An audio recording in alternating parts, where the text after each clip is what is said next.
Being a foster parent is a great source of income. Hopefully you haven't left this video to call Child Protective Services because I'm only kidding. However, it is a big misconception, so I'm ready to talk government benefits, stipends, and expenses with you. Let's start with the baby. Every 3 months, she receives $100 towards diapers and wipes, and then every season, $150 to build a new wardrobe at Walmart. Babies grow very quickly, so this is definitely appreciated and utilized. The big boys also receive $150 per season to utilize at Walmart. I also had no idea this wasn't real polo until today. You can't tell me there's a difference. I usually find a lot of really good items, but I kind of struck out today. Even though they didn't have a ton of clothing in stock, I was still able to find summer shoes, fun pajamas, boxers, socks with characters the kids love, and even a watch. The social worker meets at checkout to ensure that you only got items to dress your children in. Moving on, baby girl came to us with WIC benefits, so I have kept those going for her. WIC is a program that I absolutely love. She's entitled to 3 gallons of milk, a box of cereal, peanut butter, cheese, whole milk yogurt, a dozen eggs, a loaf of bread, $26 worth of fruit that we broke into at the store, and apple juice. But unfortunately with WIC, you can't just sub things out if they don't have the specific brand in stock, so we had to go without, but that's okay. We're still very appreciative. I want to put a brief disclaimer that I have been a foster parent for 7 years within my county, and every county's benefits are going to vary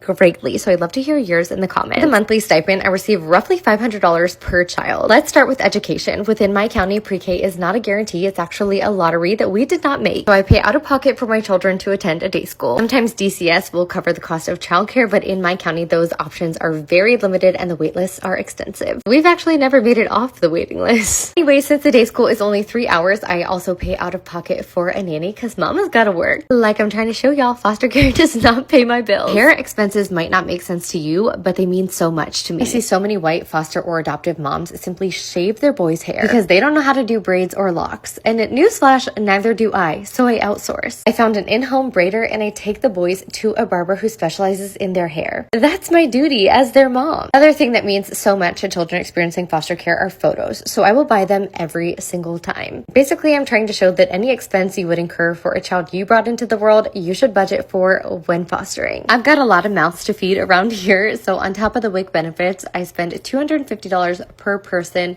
for the month on groceries. Then there are just the day-to-day things. It's Teacher Appreciation Week, so of course I got their teachers a gift. I also got things for the end of the year class party and birthday parties that they're being invited to. Circling back, they have hair products monthly. They need new shoes every season. School year is about to let out, so I'm paying camp fees. Hopefully this helped to debunk the myth that this is some sort of income. This is simply a way in which I serve my community. Because remember, my motto is we're all just walking each other home. I would love to answer any questions that you might have, but please feel free to leave them in the comments. Love you.